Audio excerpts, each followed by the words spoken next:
주 이름 찬양. 주 이름 찬양. 풍요의 강물을 흐르는 부요한 땅에 살 때에 주님 찬양해. 주 이름 찬양. 거칠은 광야와 같은 인생길 걸어갈 때도 주님 찬양해. 모든 축복 주신 주님, 모든 축복 주신 주님 찬양하리. 어두운 날이 다가와도 난 외치리. 주의 이름을 찬양해. 주의 이름을 찬양해. 영화로운 주 이름 찬양. 주 이름 찬양. 주 이름 찬양. 햇살이 나를 비추고 만물이 새롭게 될 때 주님 찬양해. 주 이름 찬양. 가는 길 험할지라도 고통이 따를지라도 주님 찬양해. 모든 축복 주신 주님, 모든 축복 주신 주님 찬양하리. 어두운 날이 다가와도 난 외치리. 주의 이름을 찬양해. 주의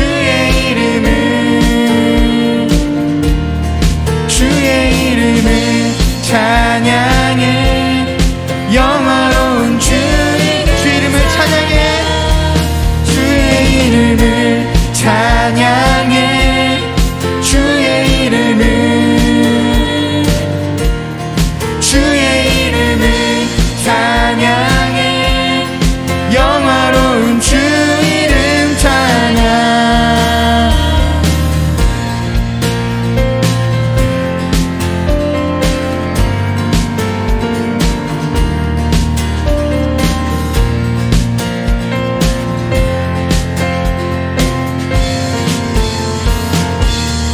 모든 축복 주신 주님,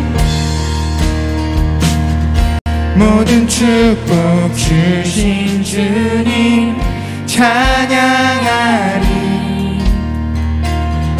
어두운 날이 다가와도 나 모든 축복 주신 주님, 모든 축복 주신 주님 찬양하리.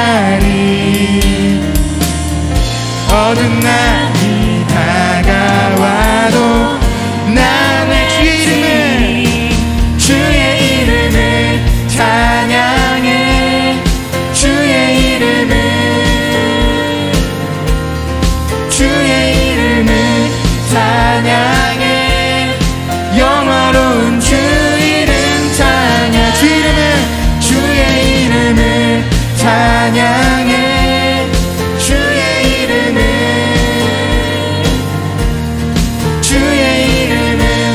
찬양해.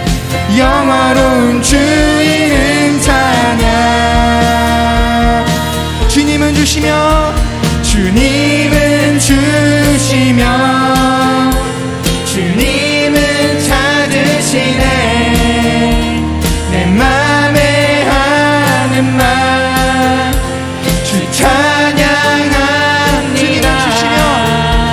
주님은 주시며 주님은 찾으시네. 내 맘에 하는 말 주 찬양합니다. 주의 이름을 찬양해. 주의 이름을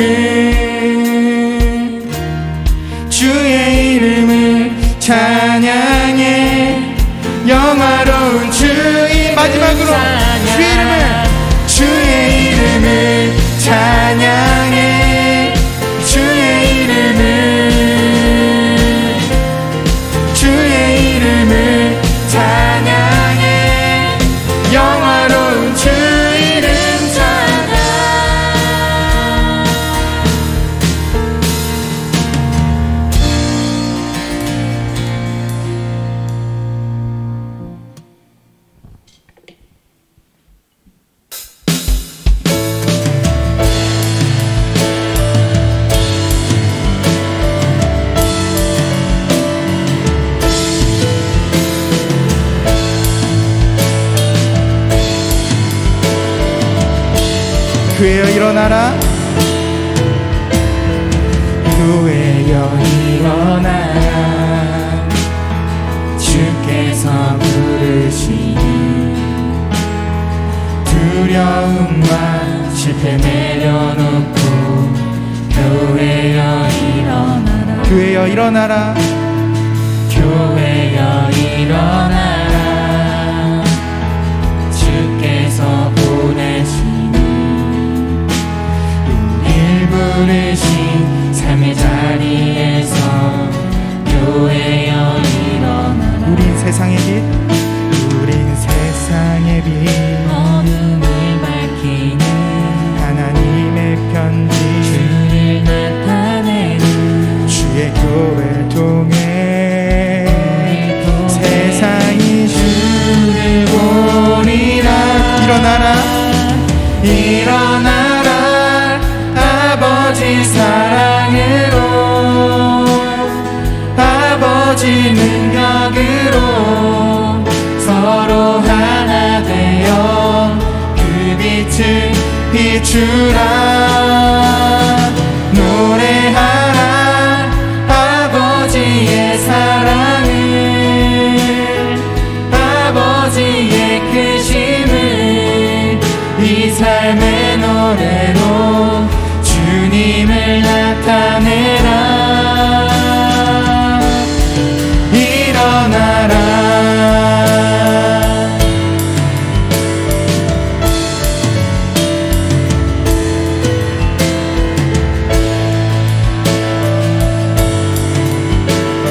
한 번 더 고백합시다. 교회여 일어나라. 교회여 일어나라. 주께서 부르시니 두려움과 실패 내려놓고 교회여 일어나라. 교회여 일어나라.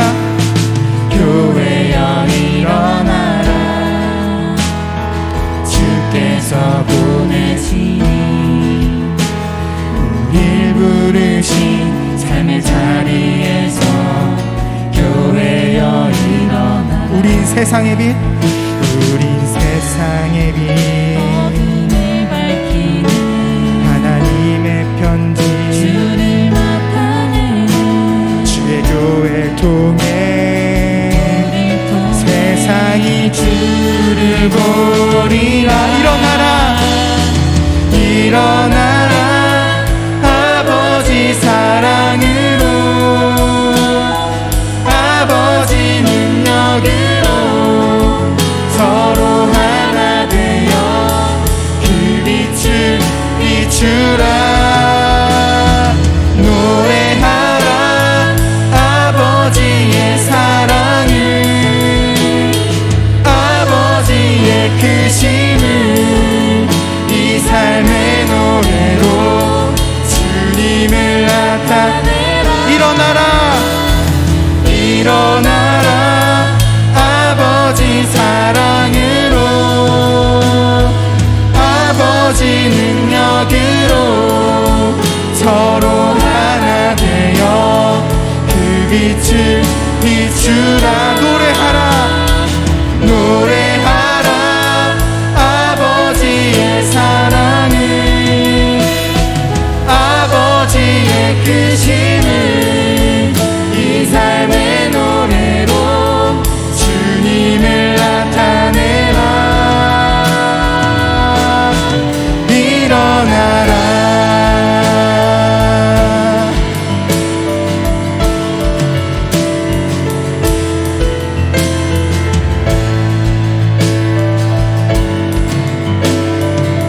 우린 세상의 빛,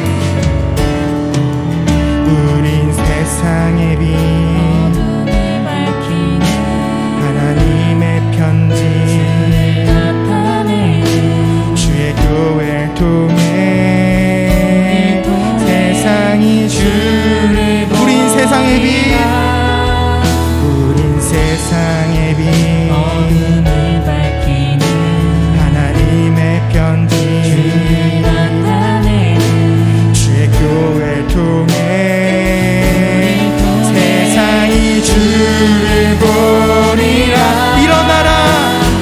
일어나라 아버지 사랑으로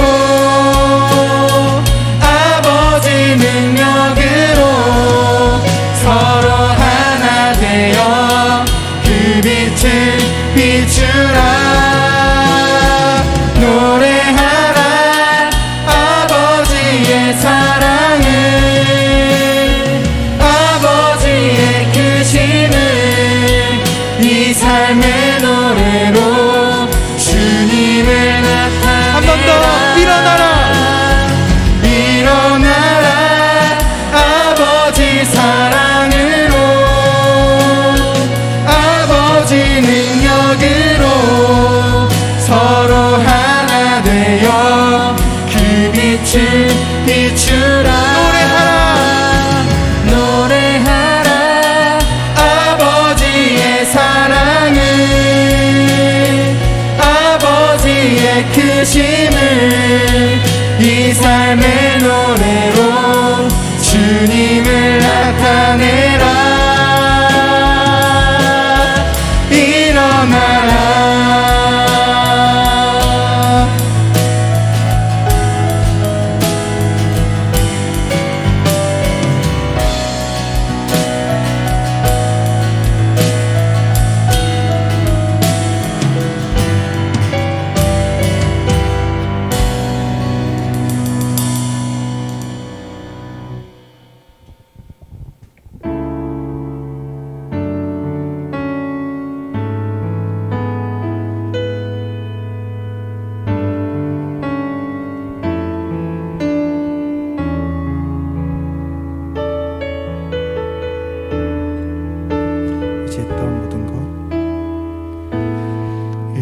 의지했던 모든 것 변해가고 억울한 마음은 커져가네 부끄럼 없이 살고 싶은 마음 주님 아시네 모든 일을 선으로 모든 일을 선으로 이겨내고 죄의 유혹을 따르지 않는 나를 구원하신 영원한 그 사랑 크신 그네 날 붙드시네 주어진 내 삶이 작게만 보여도 선하신 주 나를 이끄신 보내 중심을 보시는 주님만 따르네 날 택하신 주만 의지해 보이는 상황에 무너질지라도 예수 능력이 나를 붙드네 보이지 않아도 주님만 따르네 내 평생 주님을 노래하리라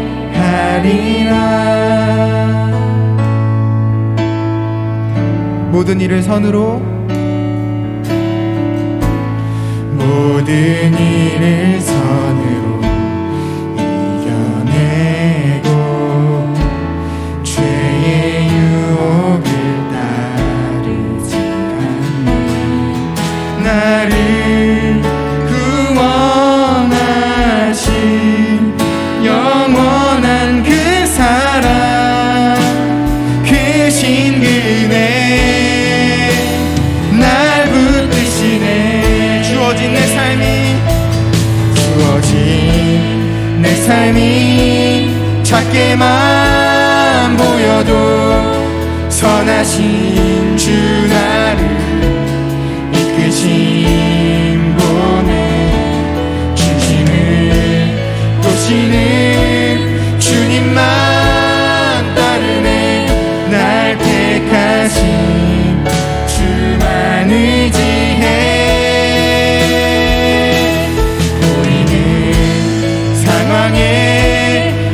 무너질지라도 예수 능력이 나를 붙드네.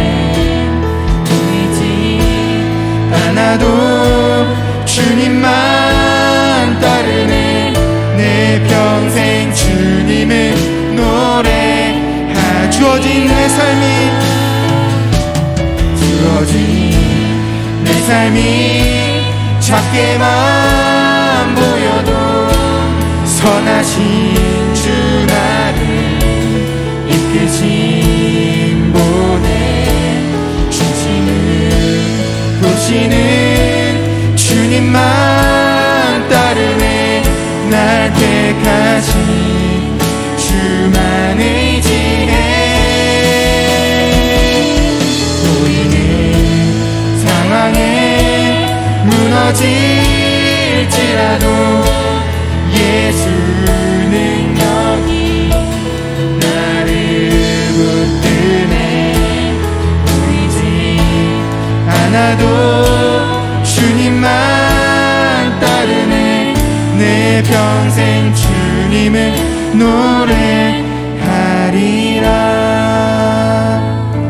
우리 함께 말씀 듣기 전에 기도하며 나아갑시다. 내가 주님만 바라보며 주님만 따르기 원합니다. 보이지 않아도 살아계신 그 주님을 내가 바라봅니다. 우리 함께 이렇게 기도하며 나아갑시다.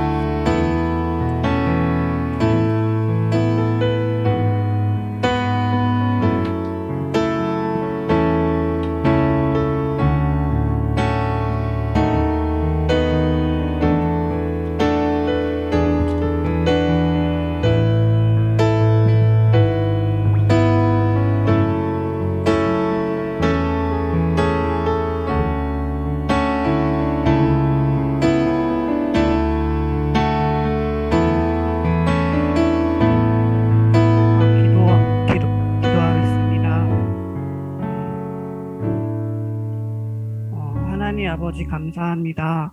코로나 속에도 우리 바울 지체들이 이곳 본당에서 예배드리고 교제할 수 있도록 인도해 주신 은혜 감사합니다. 또한 이 시간에 온라인으로 드리는 지체들에게도 은혜 주시기를 기도합니다. 주님, 언제 코로나가 끝날지 모르는 삶에 살고 있습니다. 어떻게 살아야 할지, 어떻게 해야 될지도 모르고 있습니다. 이러한 불안정한 시대에 우리 모두 주님의 은혜를 주시기를 기도합니다. 코로나로 수해로 고통을 많이 받는 사람들이 많이 있습니다. 어려운 시기일수록 가난하고 아픈 자들이 더 고통이 갑니다. 하나님께서 가난한 자들과 고아와 과부를 돌보시는 주님인지 믿습니다. 고통과 아픔 중에 있는 자들 돌보시고 은혜 주시기를 기도합니다. 주님, 요한복음 말씀처럼 우리가 믿어야 할 분은 오직 예수님은 신분을 알게 해주세요. 바울 지체 모두들에게 은혜와 사랑을 보여주시기를 기도합니다. 요한이 소개한 예수 그리스도를 우리 모두 믿을 수 있도록 우리 바울 공동체에게 인도해 주세요. 하나님, 바울 공동체에 있는 후고한 임원, 리더, 집사님, 목사님의 섬김을 모든 자들에게 은혜와 사랑을 주시기를 기도합니다. 우리의 모든 사항을 아시는 주님, 우리 바울 지체 중 취업 문제 등등 여러 가지 문제로 어려움을 상해 있는 많은 지체들이 있습니다. 이런 지체들에게 힘과 용기를 부어주세요. 주님, 이 시간 이 공간뿐만 아니라 온라인으로 드리는 모든 지체들에게 동일한 은혜를 부어주시기를 예수 그리스도의 이름으로 기도합니다. 아멘.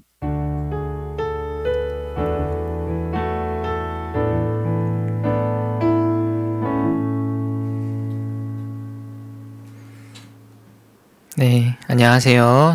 사랑하는 바울 형제자매 여러분, 오늘도 우리 함께 예배드리는 시간이 되었습니다.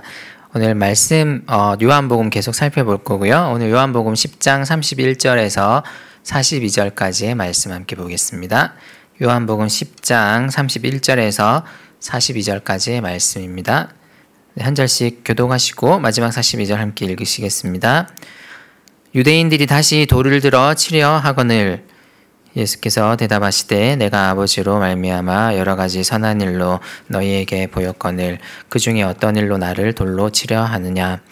유대인들이 대답하되 선한 일로 말미암아 우리가 너를 돌로 치려는 것이 아니라 신성모독으로 인함이니 내가 사람이 되어 자칭 하나님이라 함이로라.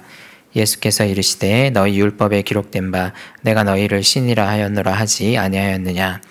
성경은 폐하지 못하나니 하나님의 말씀을 받은 사람들을 신이라 하셨거든.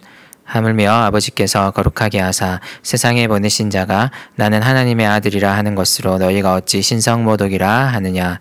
만일 내가 내 아버지의 일을 행하지 아니하거든 나를 믿지 말려니와 내가 행하거든 나를 믿지 아니할지라도 그 이름 믿으라. 그러면 너희가 아버지께서 내 안에 계시고 내가 아버지 안에 있음을 깨달아 알리라 하시니 그들이 다시 예수를 잡고자 하였으나 그 손에서 벗어나 나가시니라.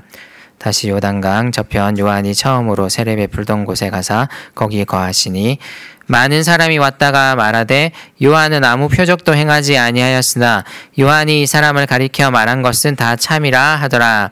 그리하여 거기서 많은 사람이 예수를 믿으니라. 아멘.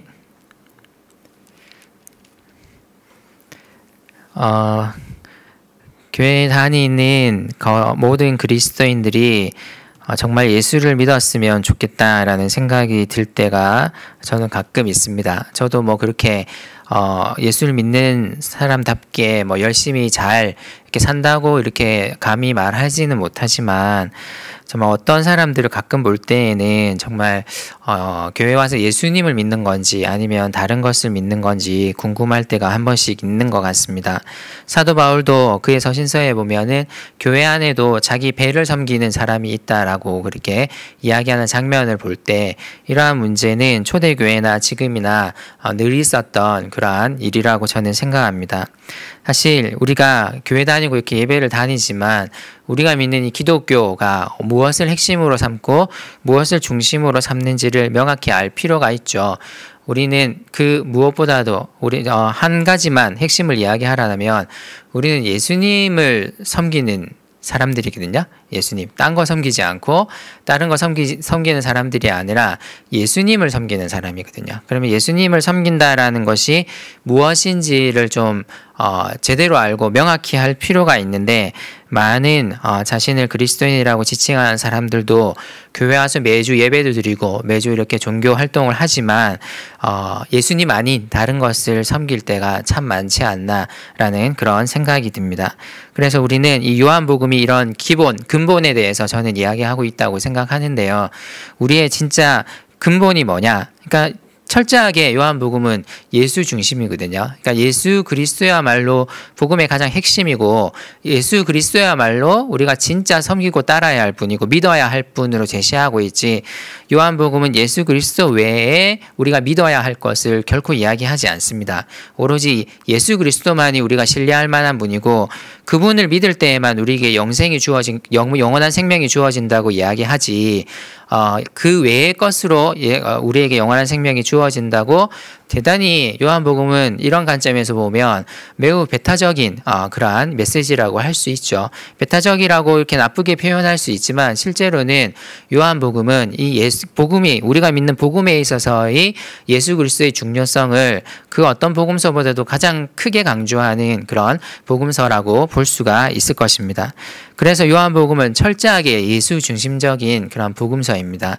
예수님만이 하나님께로 가는 유일한 길이고 영원한 생명으로 가는 유일한 길이라는 것을 요한복음은 끊임없이 강조하고 있고 그래서 그 예수를 믿는 것만이 우리가 그 영생에 들어가는 길이라는 것을 요한복음은 우리에게 알려주고 있습니다. 왜 이게 중요하냐면요. 요한이 쓴 이 복음서가 사실은 여러분 아시다시피 사복음서 중에서 순서가 어떻게 되는 걸로 혹시 알고 계세요? 사복음서 중에 언제 사복음서 중에 몇 번째로 쓰였을까요? 이 요한복음이?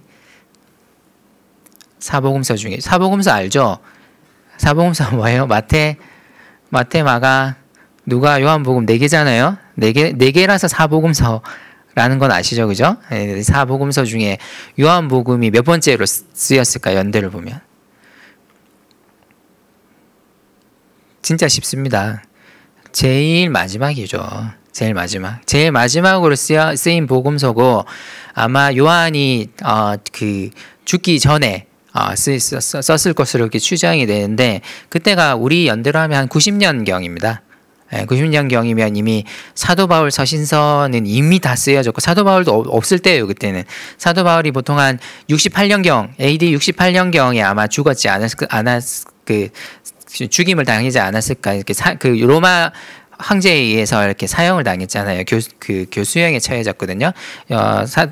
그 사도 바울은 로마 시민권을 가진 사람이었기 때문에 그는 십자가형은 당할 수가 없었습니다. 그래서 로마 시민권을 가진 사람이기 때문에 십자가형은 당하지 않고 교수형을 당했거든요. 목이 이렇게 땡강 이렇게 날아가는 그 교수형을 당했는데 근데 그 교수형을 당한 사도 바울이 68년 정도에 아마 그렇게 형을 당했을 것으로 추정이 되니까 거기로부터도 90년경은 이미 거의 20년이 흐른 그런 시점이죠. 그러니까 그 20년 동안 얼마나 그 초대교회에 많은 일들이 있었겠습니까? 그죠? 이제 이 90년 요한이 복음서를 쓸 때가 되면 영지주의라고 이 요한복음이 영지주의 이단을 강력하게 겨냥하고 있기도 하거든요. 이 영지주의라는 이단이 되게 교회에 널리 퍼져 있어가지고 그러니까 자꾸 초점을 이제 흐리는 거죠. 그러니까 사도 요한이 예수님에게부터 배운 그 복음은 철저하게 이 메시아이신 예수 그리스도를 중심으로 하고 있는 복음인데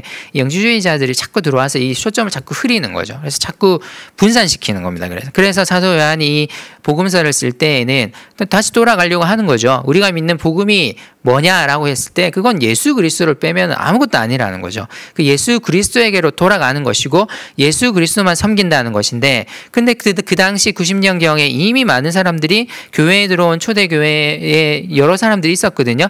근데 교회에 와서 예배를 드림에도 불구하고 그 사람들이 예수 그리스도만 섬기는 게 아니라 다양하게 다른 것들을 같이 섬기면서 그렇게 행하고 있는 장면들을 보면서 그가 이러한 것에 대하여서 복음서를 쓴 강력한 목적도 사실은 있어요. 요한복음이.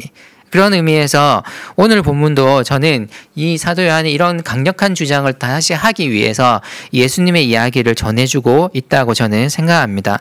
우리는 지난 시간에 예수님이 30절에서 그 유대 지도자들 앞에서 막 이야기하시다가 30절에서 그들에게 어떤 선언을 하셨냐면 나와 아버지는 하나이니라 라는 선언을 하셨거든요. 오늘 본문 바로 앞구절입니다. 오늘 31절부터 읽으니까 30절을 보면 나와 아버지는 하나이니라 라는 선언을 하셨어요.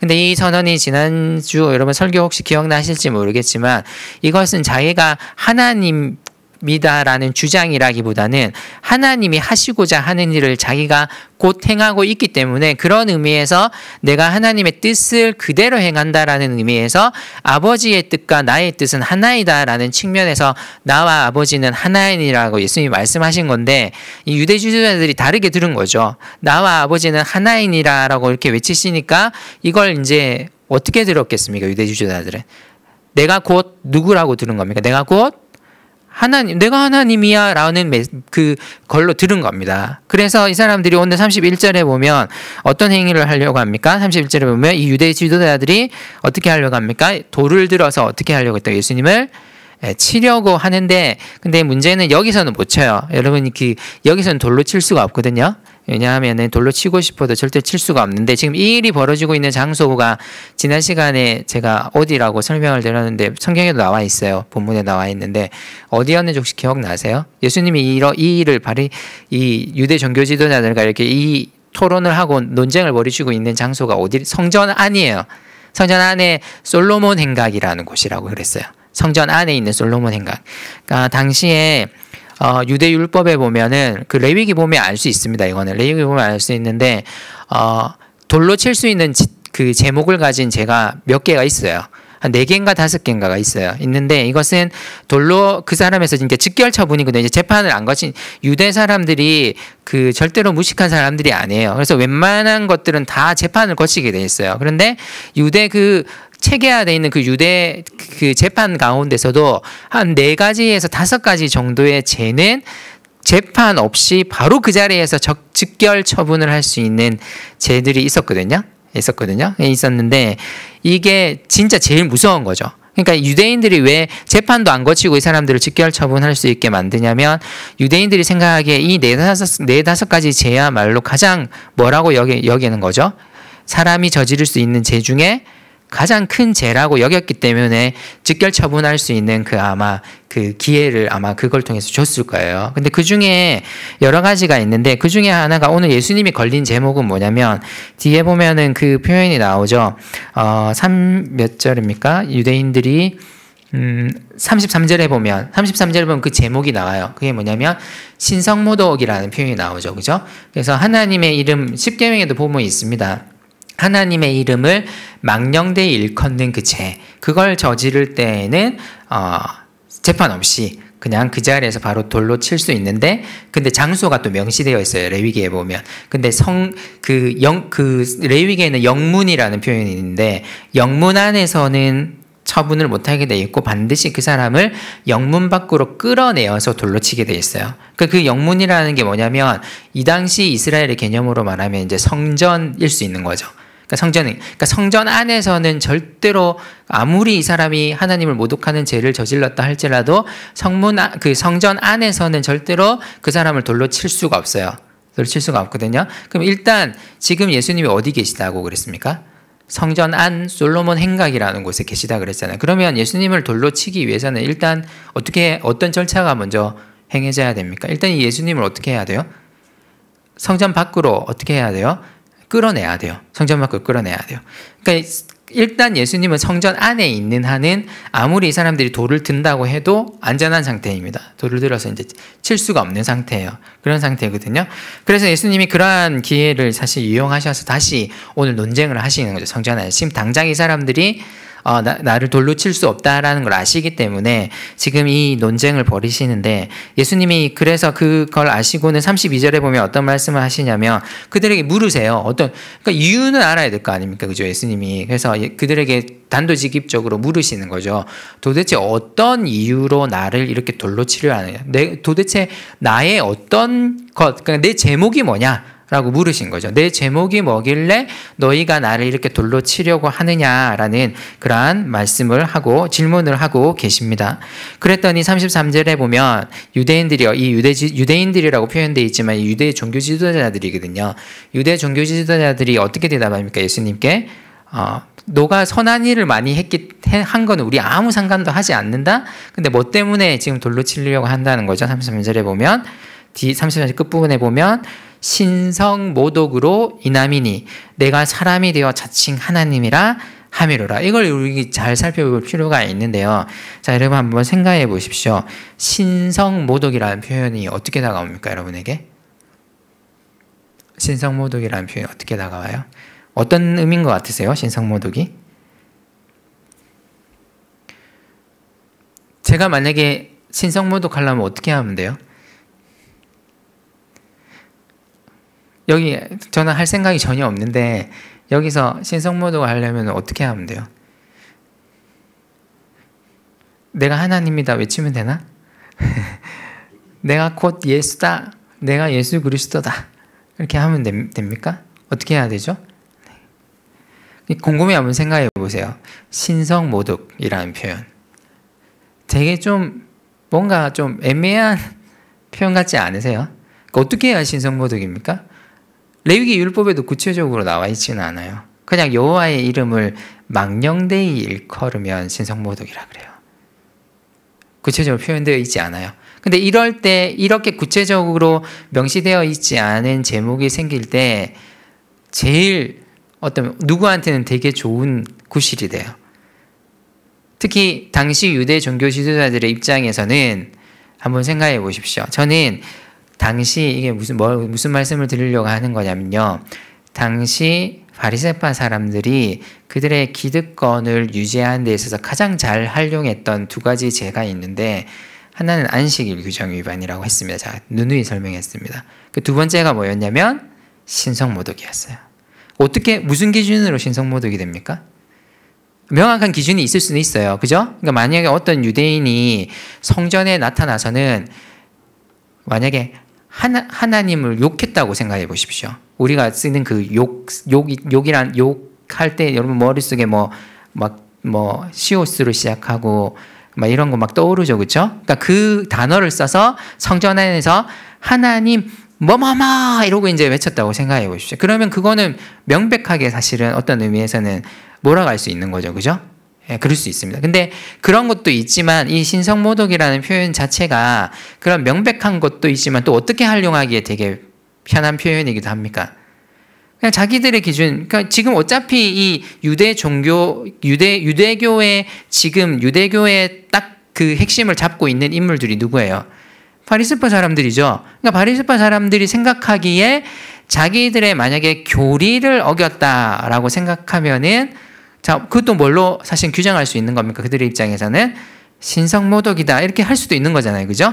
오늘날 쓰는 표현도 여러분 이단이라는 표현도 저는 대단히 주의해서 써야 된다고 저는 생각하는데 그럴 수 있어요. 그러니까 예를 들자면 이런 거거든요. 명백한 이단이 있어요. 없는 게 아니에요, 그죠? 만약에 어떤 이단 교주가 와가지고 진짜 여기 막 강단에 올라갈 때마다 사람들에게 내가 재림 예수입니다. 나를 믿으십시오. 이건 누가 봐도 명백하게 저거는 이단 종교죠, 그죠? 예수님이 재림 예수, 자기가 재림 예수라고 주장하는 사람이 자기가 재림 예수라고 주장하는 안 이상해요?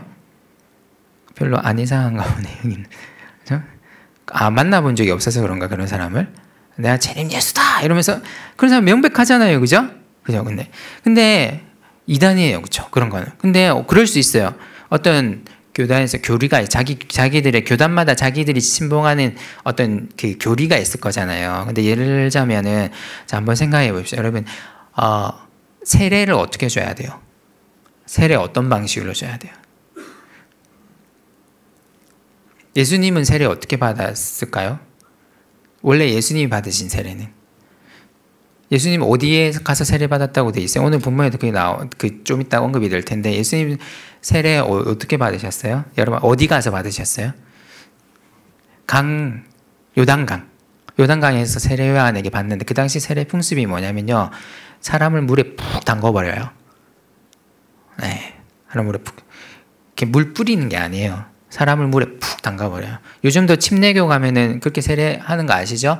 그 큰 침례교회 가면은 여기 강단이 큰 침례교회는 강단이 좀 넓고 커요. 그게 왜냐하면은 밑에 수영장이 있거든요. 세례 줄 때가 되면은 이게 신기하게 쭉 열려요. 열려가지고 강단 밑이 열려요. 큰 교회 가면 진짜 그래요.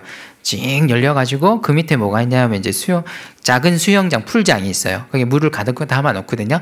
그래서 거기서 세례를 주는데 진짜 제가 그 미국에 한번 놀러 갔을 때 시카고에 있는 그 예전에 지금은 그분이 안 계시지만 유명한 윌로우 크릭 교회라는 데가 있거든요. 거기 교회에 가봤는데 그 교회는 아예 그냥 연못이 커다란 게 있어요.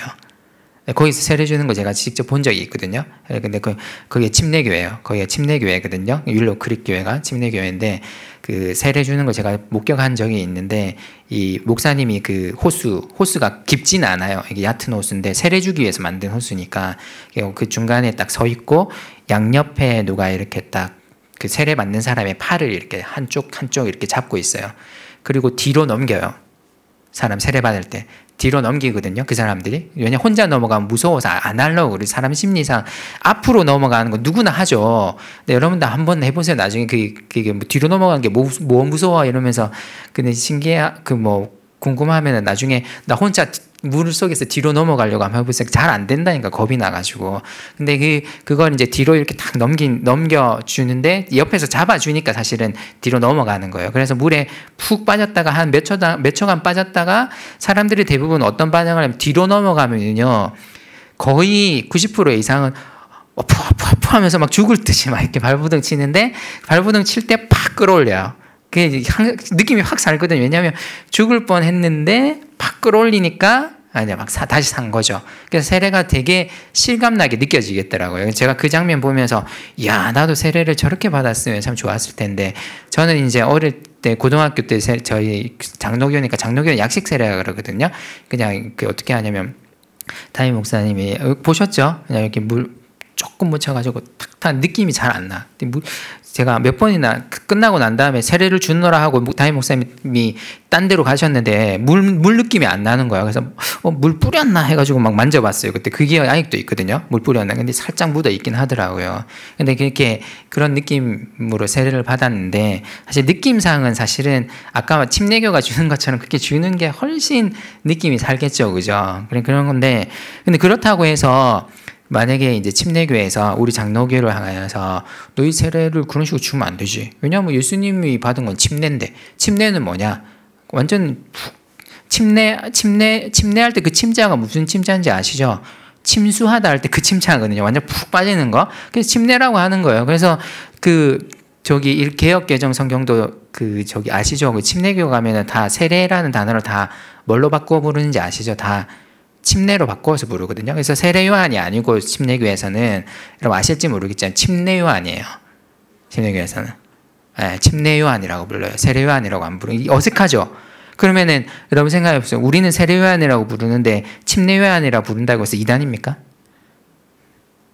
아니죠. 근데 어떤 목사님이 빡쳐가지고 열받아가지고 그럴 수 있어요. 어디 세례 요한을 침례 요한이라고 불러? 이 이단 신성모독이야. 이래버리면은 어떻게 돼버립니까? 그거는 그대로 돼버리는 거예요. 어떤 의미에서. 그러니까 이 신성모독이라는 단어가 사실은 대단히 이와 같이 애매한 표현이고 이게 어떤 면에서는 여러분 좀 어떻게 생각할지 모르겠지만 어떤 이런 권력을 잡고 있는 입장에서는 가장 잘 활용할 수 있는 표현이기도 해요. 그 밑에 있는 사람들을 누리기 위해서. 신성모독이다 이래버리면은 겁먹거든요. 그리고 또 하나는 유대인들이 33절에 보면 내가 사람이 되어 자칭 하나님이다. 근데 요한복음을 곰곰이 읽어보시면 그 예수님이 한 번도 내가 메시아다라고 말하신 적은 있지만 내가 하나님이다라고 말한 적은 한 번도 없어요, 사실은.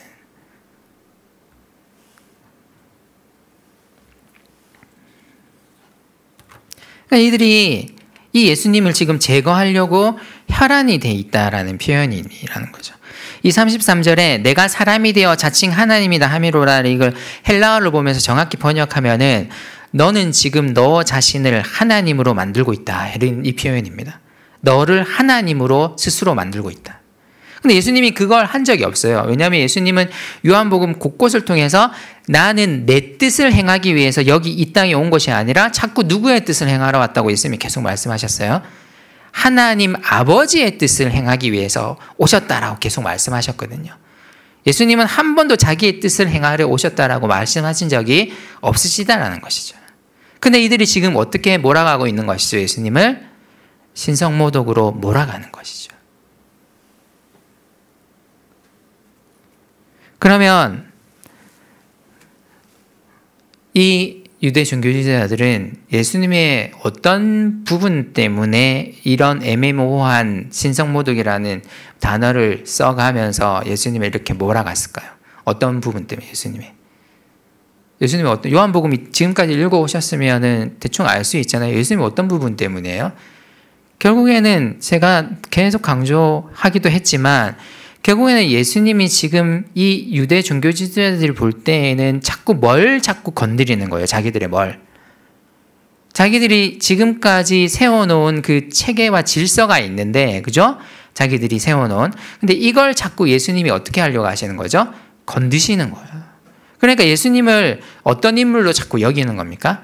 자기 질서를 위협하는 인물로 여기기 시작해서 예수님을 어떻게든 지금 이제 본격화되는 거죠. 예수님을 어떻게든 제거하기 위해서 엄청나게 혈안이 된 상태에서 신성모독이라는 매우 애매모호한 말로, 왜냐하면 예수님은 한 번도 명확하게 하나님을 욕한 적도 없고 하나님을 한 번도 자기가 하나님이라고 주장한 적도 없고 메시아라고는 주장했지만 그리고 한 번도 자기가 자기 뜻을 행하러 왔다라고 말하신 적이 없음에도 불구하고 이들은 이러한 용어로 예수님을 애매모호한 죄를 뒤집어 씌워서 예수님을 처형시키려고, 이제 곧 처형이 되실 겁니다. 예수님이 처형시키려고 지금 애를 쓰고 있는 이 장면을 요한은 이 글을 읽는 우리들에게 보여주려고 하는 것입니다. 요한이 우리에게 말하고자 하는 바는 당시 이 종교 지도자들이 구축해 놓은 이 질서가 얼마나 어이가 없었으면 진짜 메시아가 왔음에도 불구하고 그 메시아를 알아보지 못하고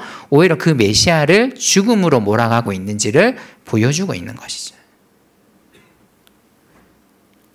그래서 예수님이 32절에서 이렇게 묻는 겁니다. 도대체 그 돌로 칠 수 있는 4-5가지의 죄 중에서 도대체 어떤 죄목으로 나를 돌로 치려고 하느냐라고 예수님이 질문하심으로써 이 실상이, 이 벌어지고 있는 이 실상이 실제로는 전혀 예수님이 신성모독이 아님에도 불구하고 예수님을 몰아가고 있다는 것을 예수님은 이러한 질문을 통해서 드러내려고 하시는 것이라고 저는 생각합니다.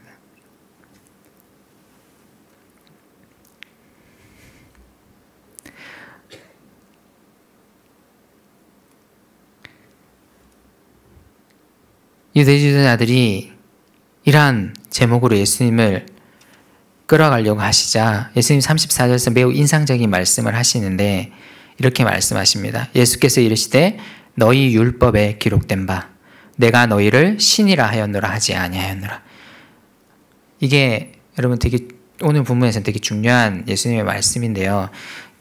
너희가 읽는 그 말씀, 그러니까 오늘 율법이라 표현되는 거는 구약이거든요. 너희가 읽는 그 구약에도 보면은 하나님께서 내가 너희를 신이라고 했다라는 그런 말이 있지 않느냐라고 말씀하시는데 그게 어디에 나오는 말씀이냐면 구약의 시편 82편을 예수님이 인용하시는 거예요. 제가 시편 82편 전체를 한번 읽어 드릴 테니까 한번 들어보십시오. 시편 82편이 길지 않습니다. 짧습니다. 짧은데 시편 82편에 보면 이렇게 되어 있어요. 어떻게 되어 있냐면 곰곰이 천천히 한번 읽어 드릴 테니까 한번 들어보세요. 시편 82편입니다. 하나님은 신들의 모임 가운데에 서시며 하나님은 그들 가운데서 재판하시느니라. 너희가 불공평한 판단을 하며 악인의 낫 보기를 언제까지 하려느냐.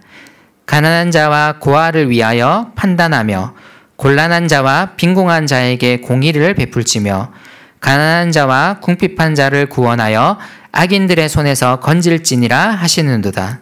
그들은 알지도 못하고 깨닫지도 못하여 흑암 중에 왕래하니 땅의 모든 터가 흔들리리도다.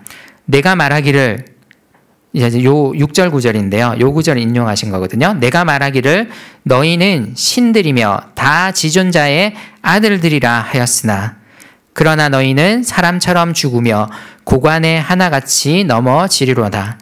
하나님이여 일어나사 세상을 심판하소서. 모든 나라가 주의 소유이기 때문이니이다. 무슨 말씀인지 한번 듣고서는 얼핏 모르겠죠. 그렇죠? 이 내용이 무슨 내용이냐면요. 여기서 너희는 신들이다 라고 하나님이 어떤 대상을 향해서 말씀하시는 장면이 6절에나 82편 6절의 내용인데요. 하나님이 어떤 대상들을 향해서 너희는 신들이다. 그리고 다 하나님의 아들들이다 라고 선언하는 장면이 나와요. 그 장면이 나오는데 당시 유대 랍비들 중에서도 이 구절에 대한 논란과 논쟁이 많았다고 그래요.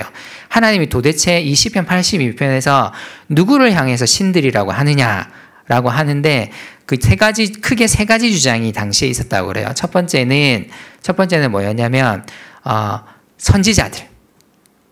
이 신들이 하나님의 말씀을 전하는 선지자들을 일컫는다라고 그렇게 주장하는 사람들이 있었다 그러고, 두 번째는 타락한 천사들, 원래 하나님의 천사들이었는데 원래 그래서 하나님의 천사들로서 신들과 그 하나님의 아들들로서 부름받은 천사들이었는데 이들이 거기에 합당하지 못하게 타락했다는 거예요. 그걸 지적하기 위해서 지어진 시가 이 시편 82편이다라고 보는 견해가 있었다고 그래요. 그 마지막 세 번째 주장은 뭐였냐면 여기에서 하나님이 너희는 신들이고 하나님의 아들들이다라고 주장하는 그 대상은 율법을 주신 이스라엘 백성들이다라는 주장이 있었는데, 근데 오늘 예수님이 이 82편을 어떻게 해석하는지가 나와요. 오늘 본문에 예수님이 이 본문을 해석하세요.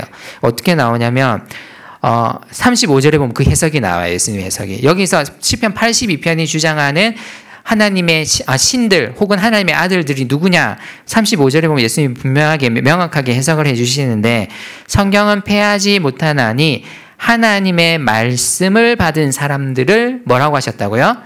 신이라 하셨거든요. 즉 예수님은 아까 제가 세 가지 주장이 있다 그랬잖아요.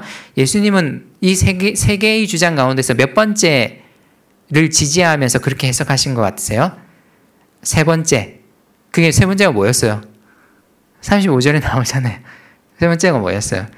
이 시편 82편에서 하나님이 너희는 신들이다, 너희는 하나님의 아들들이다 라고 하는 대상은 이스라엘 백성들을 일컫는다는 거죠. 근데 이스라엘 백성들이 뭐 때문에 하나님께서 신들이라고 일컫느냐면 그들에게 율법을 주셨어요.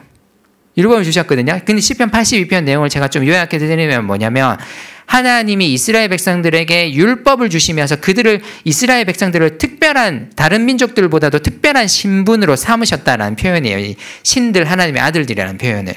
그러니까 이들에게 율법을 주시면서 하나님이 이들을 다른 민족들보다도 특별한 신분으로 이스라엘 백성들을 삼아 주셨어요. 근데 그렇게 한 이유가 시편 82편에도 나오는데 율법을 주시면서 이들을 특별하게 삼아 주신 이유는 뭐냐면 그 82편에 나와요. 뭐냐면 이런 이유입니다. 가난한 자와 고아를 위해서 내가 준 율법을 사용하라는 거예요. 무슨 말인지 아시겠어요? 그리고 곤란한 자와 빈궁한 자를 위해서 내가 준 율법을 사용하라는 거예요. 그래서 그 율법을 주시면서 이 이스라엘 백성들을 특별한 하나님의 아들들과 신들로 삼아 주셨는데 시편 82편의 또 주요 내용은 뭐냐면 이 특별한 그 존재로 삼아준 이 이스라엘 백성들이 하나님의 율법의 그 원래 의도를 그대로 실현하지 못하고 엉뚱하게 했기 때문에, 그 엉뚱하게 했다는 원래 목적은 뭐라고요? 하나님이 율법을 주신 이유는 이 율법을 왜 이스라엘 백성들에게 주시면서 특별하게 그들을 특별한 존재들로 삼아 주셨다고요? 누구를 위해서 사용하라고?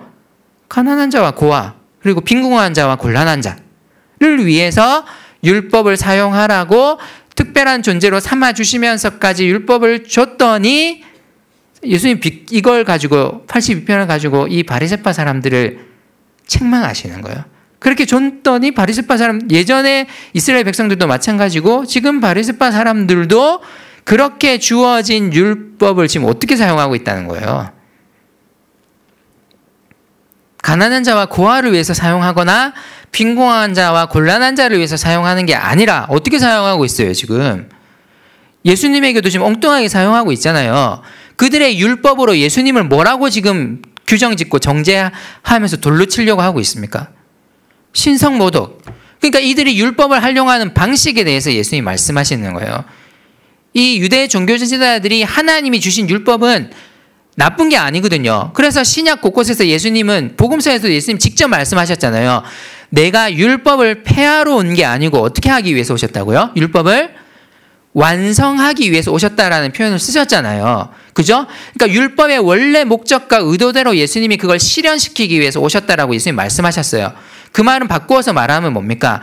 이 바리새파 사람들을 필두로 한 유대 종교 지도자들이 이스라엘의 율법을 그런 목적과 의도로 사용하는 것이 아니라 어떻게 사용했다는 거예요. 사람들을 어떻게 하기 위해서? 정죄하는데, 그죠? 자기들 질서를 해칠 것 같으면 그 사람을 규정하는 겁니다. 뭐라고 규정하는 거예요? 신성모독이다.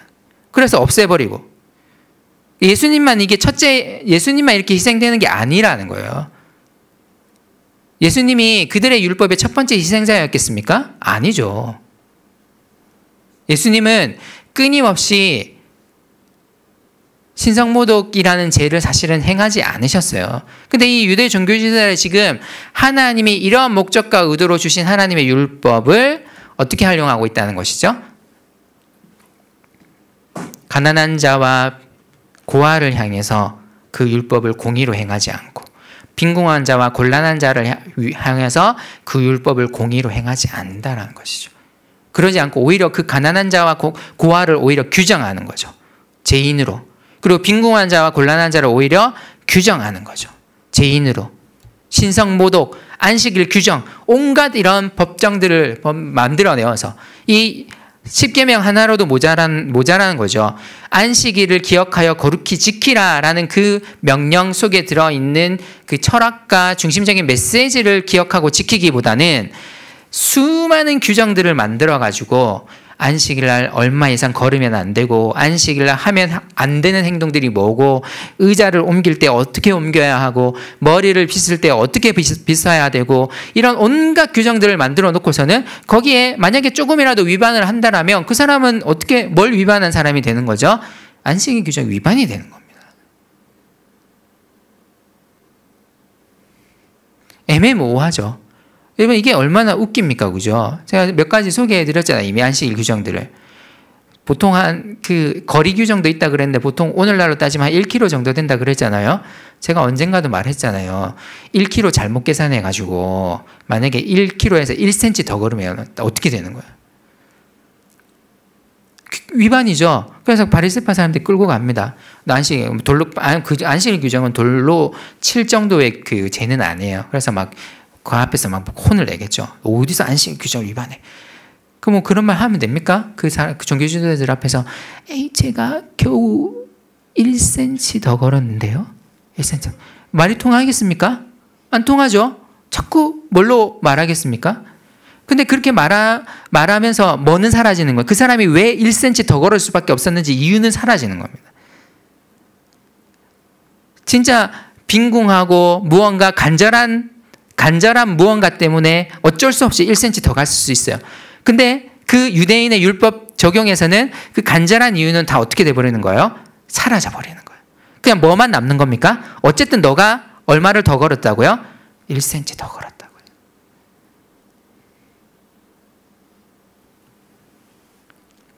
근데 하나님이 원래 율법을 주신 주요 철학은 시편 82편에 보면 어떻게 표현되어 있다고요? 하나님이 율법을 주신 원래는 가난한 자와 고아를 돌보고 빈궁한 자와 곤란한 자들에게 공의를 행하라고.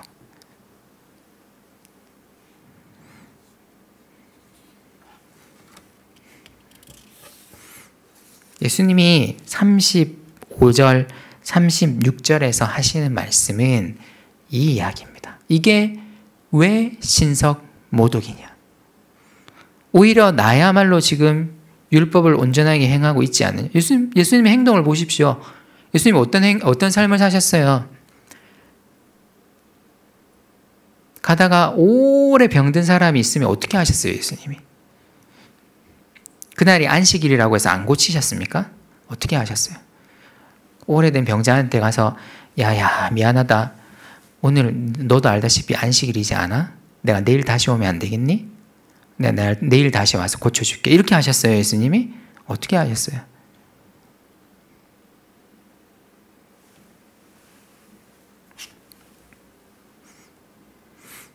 근데 이런 예수님의 행동들에 대해서 유대인들이 자꾸 안식일 규정 위반이다, 신성모독이다 외치는 거죠. 근데 예수님은 실제로는 이 예수님이 하시는 모든 행동은 사실은 하나님이 주신 율법을 어떤 면에서는 가장 완벽하게 사실은 구현하고 계신 거예요. 가난한 자들, 고아들, 병든 자들을 고쳐주시고 안식일이든 말든 상관없이 고쳐주시고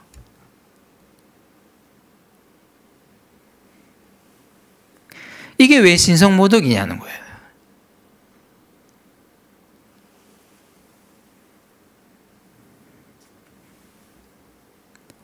(36절의) 표현이 이렇게 표현입니다. 하물며 아버지께서 거룩하게 하사 세상에 보낸 자. 이 말은 바꿔서 말하면 무슨 말이냐면 자신은 하나님의 보내심을 받아서 이 땅에 와서 가장 하나님의 율법을 잘 실현하고 있는 존재라는 주장이에요. 그리고 여기서 거룩하게 하사라는 표현이 우리 좀 36절에 거룩하게 하사라는 표현이 또 중요한 표현인데요. 이 표현은 헬라어로 하키아조라는 표현인데 이게 우리가 이미 봤던 표현인데요. 자, 혹시 여러분 지금 이 솔로몬 행각에서 벌어지고 있다 했잖아요. 이 일이. 근데 솔로몬 행각에서 벌어지고 있는데 이게 무슨 절기에 벌어지고 있다 그랬잖아요. 어떤 절기인지 혹시 기억나세요? 지난 시간에 제가 말했는데 유다 마카비우스 이야기하면서 이날 이게 무슨 절기라 그랬어요? 어떤 절기였어요? 수전절이라고 했는데 수전절이 무슨 의미를 가지고 있다고 그랬습니까? 유다 마카비우스가 빼앗겼던 성전을 다시 되찾아가지고 하나님께 다시 봉헌한 그날을 기념하는 게 이 수전자리라 그랬잖아요. 여기서 거룩하게 하사라는 표현은 여러분 여러분 일반적으로 알다시피 뭔가 깨끗하게 되다, 뭐 거룩하게 되다 이런 표현이 아니고요. 여기 이 단어는 단어의 어원이 어디에 있냐면 봉헌하다라는 뜻에 있어요. 그러니까 무슨 말이냐면 예수님이 지금 이 성전 솔로몬 행각에서 이 유다 마카비우스를 기리는 이 수전절에 자신이야말로 진짜 봉헌된 존재다.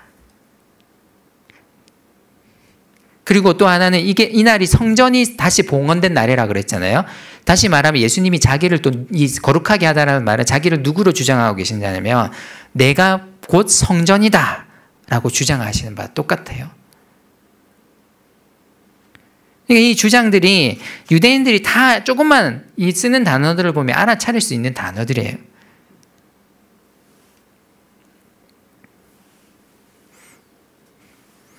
유다 마카비우스를 기리는 그날의 예수님은 유다 마카비우스가 성전을 봉헌한 게 아니라 내가 오늘 하나님께 이 성전을 봉헌하고 있다. 매우 가감한 주장을 하고 계시고요.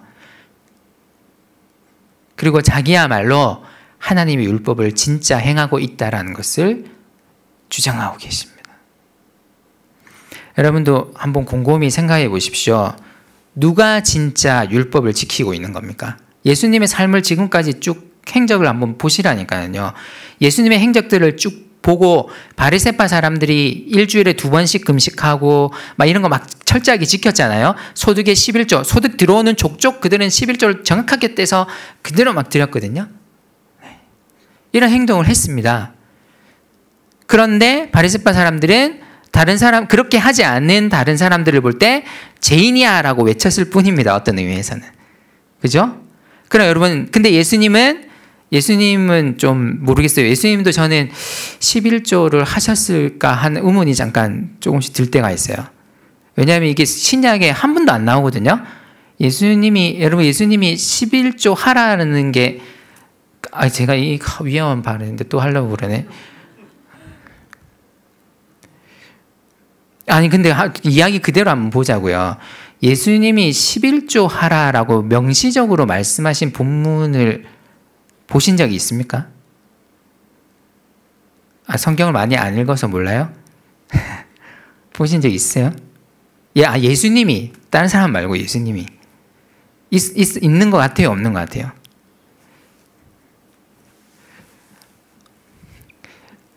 그런 재밌는 장면이 있어요. 당시 성전세 내는 습관이 있어요. 성전 들어갈 때마다 또 성전세가 있었어요.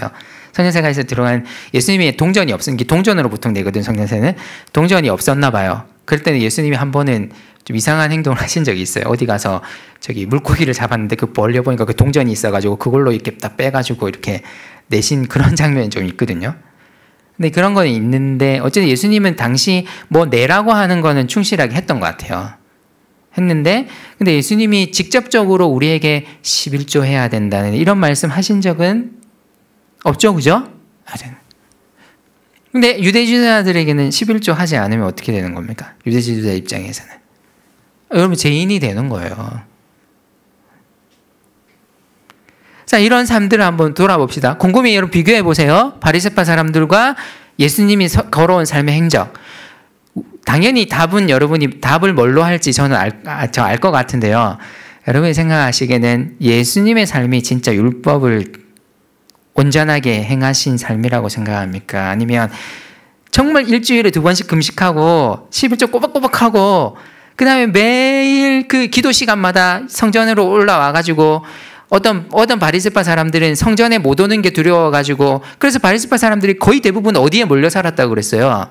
예루살렘에 몰려 살았다 그랬잖아요. 그죠? 이 시간, 기도 시간만 되면 계속 이 성전으로 와서 바리새파 사람, 예수님이 이걸 비유하시는 장면도 나오잖아요. 어디 봤더니 세리는 저기 멀리 사람들 보이지도 않는 곳에 가가지고 가슴을 치면서 주님 저는 죄인입니다 하면서 감히 하늘을 우러러서 얼굴도 들지 못하고 막 기도하고 있는데 저기 있는 바리새파 사람들 어떻게 기도했다고요? 하늘을 우러러서 하나님을 똑바로 쳐다보면서 주님 제가 일주일에 2번씩 금식하고 소득이 생길 때마다 매번 11조 드린 거 아시죠? 이러면서 막 제가 저 세리와 같이 않음을 감사합니다 주님. 이렇게 예수님이 그런 비유 그냥 드셨겠어요? 그냥 드셨겠냐고요. 그런 비유를 없는 일인데 드셨겠냐고요. 실제로 그렇게 하는 바리새파 사람들이 많았던 거예요, 사실은. 그러니까 여러분, 어느 쪽이 진짜 율법을 제대로 행한 존재라고 생각하세요? 바리새파 사람이라고 답하면 안 되죠? 누구예요? 예수님이시죠. 그런데 왜 예수님이 신성모독이에요? 예수님이 그 말씀 하시는 거예요.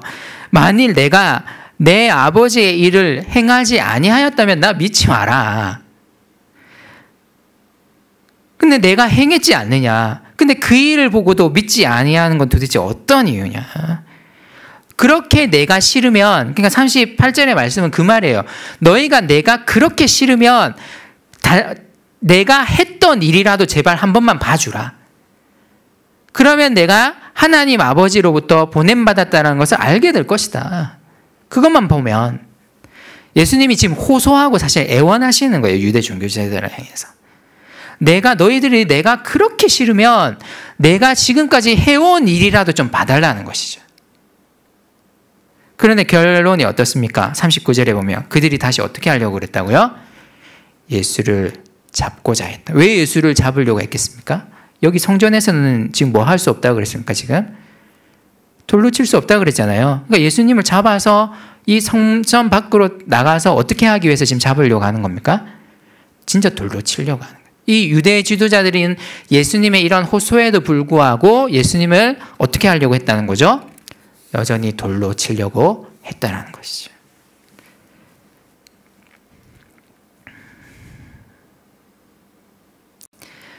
제가 지금까지 드린 말씀을 요약하면요, 이겁니다.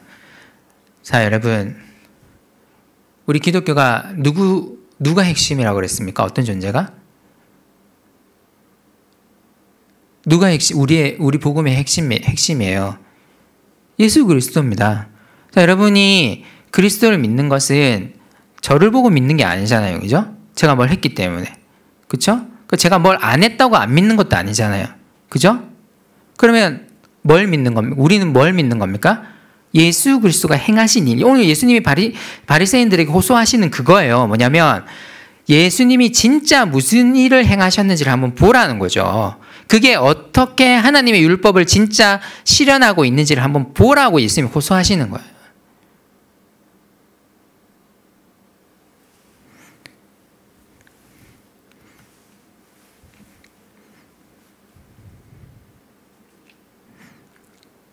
예수 그리스도가 우리 믿음의 핵심이라는 거예요.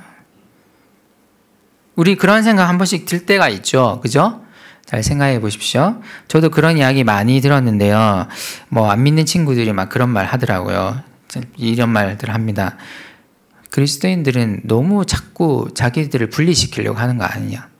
자꾸 누구를 막 죄인이라고 규정 지어가지고. 그죠? 할 수 있습니다. 근데 여러분 곰곰이 생각해 보십시오. 예수님이 그러셨습니까? 어떤 친구는 그렇게 말하는 친구도 제가 들어봤어요. 안 믿는 친구인데, 야, 그리스도인들은 표정이 왜 그렇게 다 딱딱해? 잘 안 웃는다는 거야. 이야기해보면 맨날 그 재미도 없다는 거예요. 도대체 술도 안 먹고 담배도 안 피우는데 무슨 재미로 사냐? 이 재미없는 인간들아. 이렇게 한 친구가 있었어요, 진짜. 그래서 그 친구가 하는 말이, 교회 다니는 사람들은 재미가 없어. 네, 교회 다니는 사람은 그럴 수 있습니다. 근데 한번 생각해요. 예수님이 재미가 없었어요? 어떻게 생각하세요? 예수님 유머 감각도 하나도 없어가지고 맨날 이 개혁개정 성경이 문제야. 이런 말투로 번역해놓으니까 맨날 예수님이 다니시면서 내가 거룩하니 가라사대 이런 것만 막 하고 다녔을 것을 오해하는데, 사실 예수님만큼 포도주를 즐기고 잔치 자리마다 막 쏙쏙 잘하면, 농담도 엄청 잘해요. 예수님은. 예수님 비유 대부분이 그 당시 유머였어요. 우리는 유머로 안 느껴지지. 왜냐하면 성경이라고 딱 선입견을 가지고 보는 순간 그게 유머로 안 느껴질 뿐이지, 예수님은 대단히 복음서를 보다 보면 유머 감각도 뛰어나신 분이셨어요. 오늘도 이렇게 보십시오. 이 유대 지도자들은 막 이렇게 풍자해 가면서 막 하시잖아요. 예수님이. 시편 82편 막 인용해 가시면서. 무슨 말이냐면요. 예수님을 보라는 거예요. 근데 그리스도인들도 그런 생각을 할 수 있다니까요. 아, 우리는 교회에는 뭐가 이래. 예수 믿는 우리도 예수 믿는 사람이면서 예수 믿는 사람은 뭐 이게 뭐 이래 이렇게 할 수 있다는 거죠. 근데 중요한 것은 뭐냐면 우리는 그 무엇보다도 예수 그리스도를 믿는 자들입니다. 그러면 우리가 가장 중심에 둬야 할 것은 예수님이 어떤 분이신가가 제일 중요한 거예요. 그런데 예수님이 어떤 분이신가는 뒤로 제껴두고 그 외의 것들, 교리들, 그리고 어떠한 뭔가 다른 것들로만 우리 마음을 꽉 채운다라면 우리도 얼마든지 이 바리새파 사람들과 같은 행동을 할 수 있다라는 거예요. 예수님이 어떻게 하셨는지 봐야 된다니까요. 우리가 누군가를 향해서 함부로 저 사람 죄인이야 규정 지을 수 있습니다. 근데 다시 예수에게로 돌아가자는 거죠. 만약에 예수님이시라면 어떻게 하셨겠냐는 거죠. 우리가 아는 예수님이 나는 죄인을 구원하러 이 세상에 왔다라고 말씀하셨지 나는 죄인을 만들러 이 세상에 왔다고 말씀하신 적이 있습니까? 없으시죠? 그러면 우리 그리스도인들의 삶도 당연히 죄인을 구원해야 되는 삶을 살아야 되는 것이지 죄인을 만드는 삶을 살아서는 안 된다는 것이죠.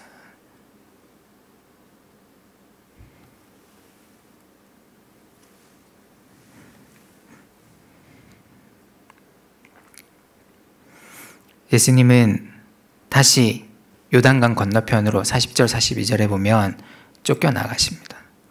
예루살렘에서 밀려나가시는 거죠.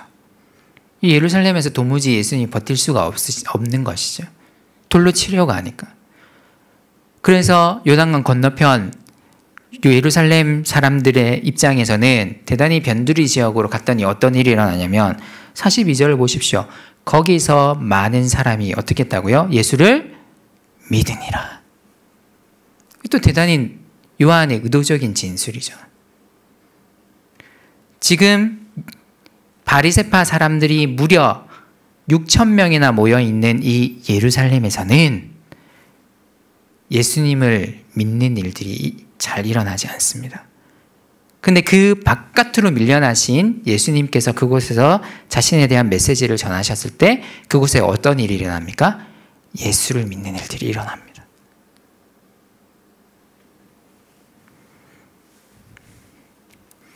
바리새파 사람들은 예수님을 볼 때 예수님부터 본 게 아니라 뭘 본 거예요? 이 사람이 자신들의 체계에 얼마나 순응하고 그것을 따라주느냐를 먼저 보았지만 그 바깥에 있는 사람들은 예수님을 보았을 때 뭐가 보이는 거예요? 예수님이 보이는 거죠.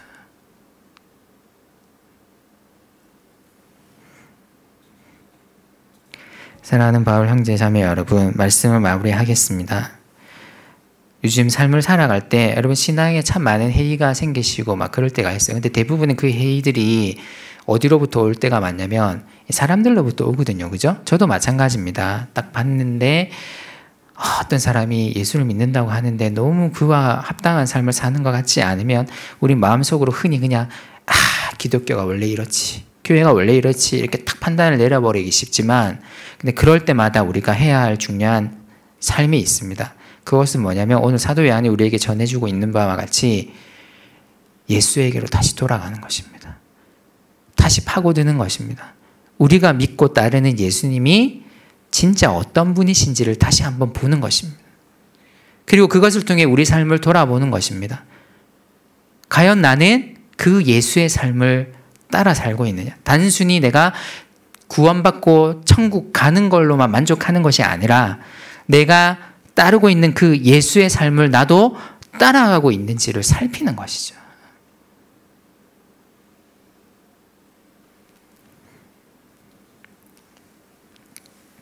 오늘날도 이런 이야기들은 많습니다, 여러분. 딴 게 아니라 예수님 때문에 변화되는 사람들의 이야기는 오늘날에도 끊임없이 이어지고 있습니다.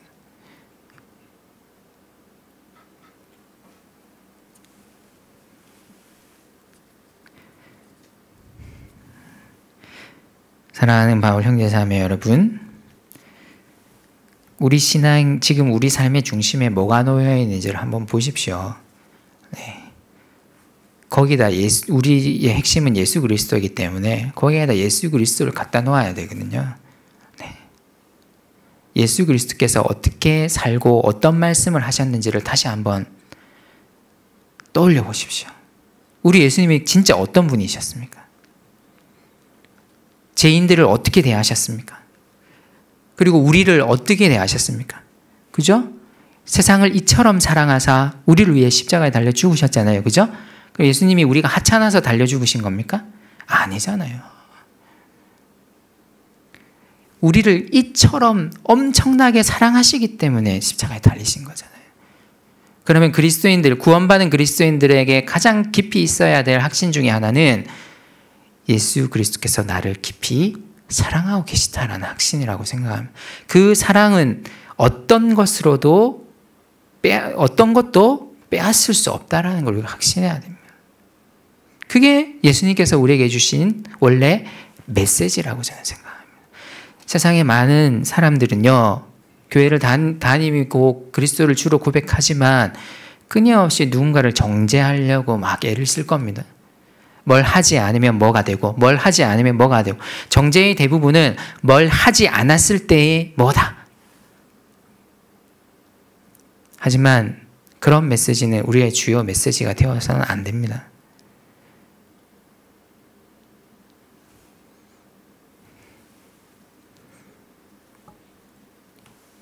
다시 예수에게로 돌아갑시다. 다시 예수님이 어떤 분이신지를 한번 파고듭시다. 제 메시지도 정말 예수님의 메시지를 10%도 못 살리는 메시지 가능성이 큽니다. 그러면 우리가 돌아가야 할 곳은 예수 그리스도입니다. 복음서를 끊임없이 보면서 정말 예수님이 어떤 분이셨나, 정말 예수님이 어떤 메시지를 우리에게 주고 계신가를 보아야 됩니다. 어떤 교리에만 매이지 마시고요.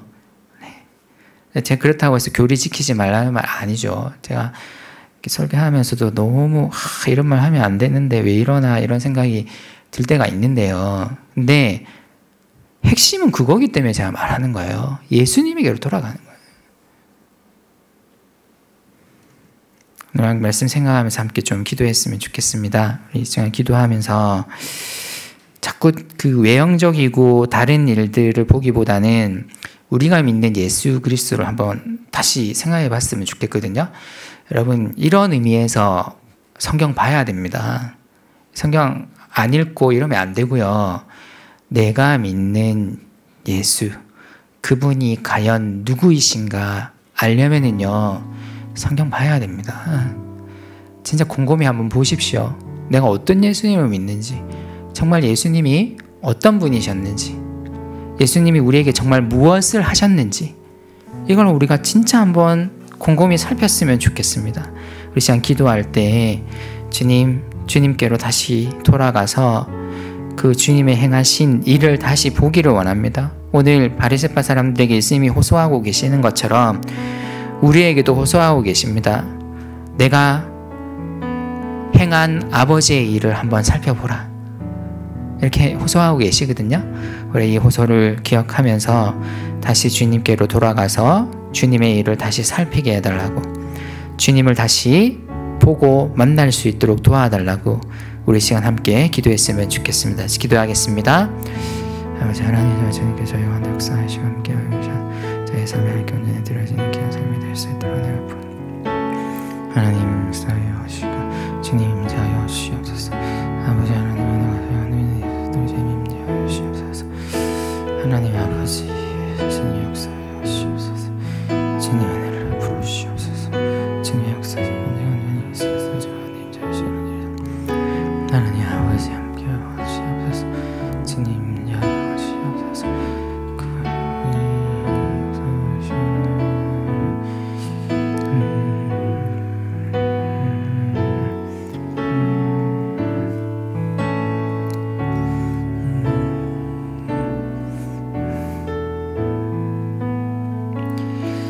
우리 계속해서 기도했으면 좋겠습니다. 우리 신앙의 연륜이 쌓여갈수록 예수님 아닌 자꾸 다른 것들을 우리 스스로 만들어내는 경향들이 우리에게 있을 수 있습니다. 그것으로 나도 평가하고 다른 사람도 평가하고 근데 여러분 아시잖아요. 예수님이 우리를 위해서 십자가에 달려 죽으신 것은요, 그냥 우리를 엄청나게 사랑하셨기 때문입니다. 예수님이 이 땅에 우리와 같은 죄인을 구원하러 오셨지 죄인을 만들러 이 세상에 오시지 않았습니다. 근데 왜 우리는 자꾸 죄인을 만들고, 왜 자꾸 이 주님의 사랑을 행하지 못하는 삶을 살아갈까요? 우리 시간 기도할 때 다시 한 번 더 기도했으면 좋겠습니다. 다시 주님 그리스도에게로 다시 돌아가기 원합니다. 아까 기도했지만 정말 그리스도에게로 돌아가서 예수께서 우리에게 어떤 일을 행하셨는지 다시 주님께로 돌아가 주님 만나게 해주십시오. 우리 삶 가운데 오셔서 지금도 우리 가운데 역사하시는 그 주님을 만날 수 있도록 은혜 베풀어 주시옵소서. 우리 안에 예수 아닌 다른 것들로 채워지지 않도록 은혜 베풀어 주시옵소서. 우리 이렇게 한번 기도했으면 좋겠습니다. 기도하겠습니다. 아버지 하나님, 정말 주님께서 저희 삶 가운데 함께하여 주시고 역사하여 주셔서 하나님, 우리 사랑하는 바울 형제 자매들의 마음 가운데 오직 예수 그리스도로만 채워질 수 있도록 은혜 베풀어 주시옵소서. 주님, 우리는 끊임없이 우리의 모든 것을 만들어내어 누구를 향해서 신성모독이다, 그리고 무엇이다라고 정죄하고 죄인을 얻으려는 삶이 아니라 죄인을 잃으려는 삶을 살아가고 있는 것은 아닌지 다시 한번 돌아봅니다. 하나님, 우리의 삶에 함께 하시고 역사하여 주셔서 우리가 다시 주님을 다시 만나고 주님을 다시 바라볼 수 있도록 은혜 베풀어 주시옵소서. 우리 가운데 오셔서 죄인을 구원하시며 죄인과 함께 하시며 그들에게 주님의 복음을 전파하시는 그 주님의 사랑을 우리 또한 체험하고 그 사랑을 실천할 수 있도록 주님 은혜 베풀어 주시옵소서. 주님 역사하여 주시고 주님 함께하여 주시옵소서. 하나님 임재하여 주시기를 간절히 소원합니다. 하나님 역사하여 주시옵소서. 주님 함께하여 주시옵소서.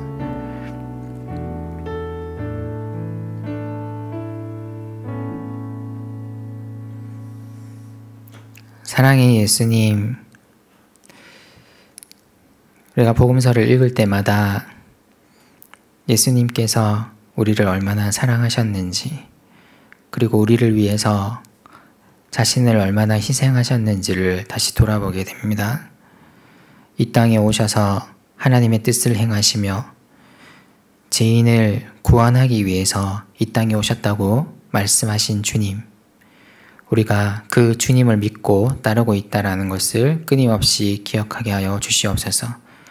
우리가 예수님을 믿고 따른다고 하면서 누군가를 죄인으로 만들고 누군가를 너무 손쉽게 정죄하는 삶을 살아온 것은 아닌지 다시 한번 돌아보기를 간절히 소원합니다. 아버지 하나님, 우리는 참 많이 부족하고 연약한 자들입니다. 하지만 이 약함을 들어서 사용하신다고 말씀해 주신 주님께서 우리 가운데도 역사하여 주셔서 우리가 날이 갈수록 주님 안에서 더욱더 사랑하고 또한 그 주님의 사랑을 더욱더 실천할 수 있는 저희들 될 수 있도록 은혜 베풀어 주시옵소서. 우리의 삶 가운데 함께하여 주셔서 우리 사랑하는 바울 형제 자매들이 주님의 삶을 다시 파고들 수 있도록 은혜 베풀어 주시옵소서. 우리가 믿는 예수님의 그 삶을 우리가 선입견으로만 판단하고 평가할 것이 아니라 다시 말씀으로 돌아가서 주님께서 정말 어떠한 삶을 사셨고 우리에게 어떠한 메시지를 주셨는지를 다시 한번 기억하며 하나님, 그 주님을 온전히 따라 행하는 삶을 살아갈 수 있도록 저희 바울 형제 자매들 가운데 함께 동행하여 주시옵소서. 우리 형제 자매들이 예수께로 다시 돌아가는 삶을 살아갈 수 있도록 은혜 베풀어 주시옵소서. 한 주간 동안 저희와 동행하시고 함께하여 주시 믿사옵고 예수 그리스도의 이름으로 기도드렸습니다. 아멘.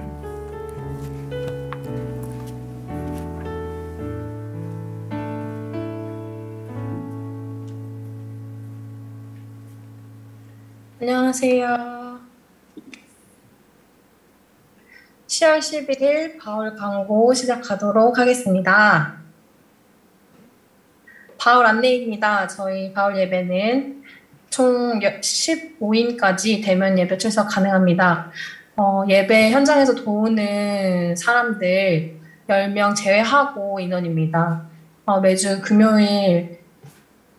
금요일날 바울 채널 통해서 공지가 나가죠. 그때 현장 예배에 참여하고 싶으신 분들은 신청해 주시면 되겠습니다. 예배 후에 유튜브로 설교 및 광고 영상이 업로드될 예정입니다. 많은 주중에 많은 도움 받으시기 바랍니다. 바로 회비 공지입니다. 저희 직장인은 10,000원, 비직장인은 5,000원씩 화면에 보이시는 카카오뱅크 신혜정님으로 이체 부탁드리도록 하겠습니다. 네, 결혼을 축하합니다. 김기강 형제가 하나님 안에서 새로운 가정을 꾸리게 되었습니다. 다다음 주죠. 다다음 주 10월 23일 토요일 날 오후 12시 30분에 라비돌 웨딩 강남 2층 옷대에 네, 여기서 결혼식을 하게 되었습니다. 축하드립니다. 저희가 인터뷰를 준비했습니다. 자, 화면이 자꾸 그렇게 되네요. 화면에 나와 주실까요?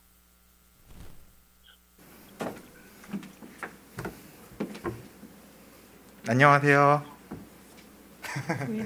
네, 안녕하세요.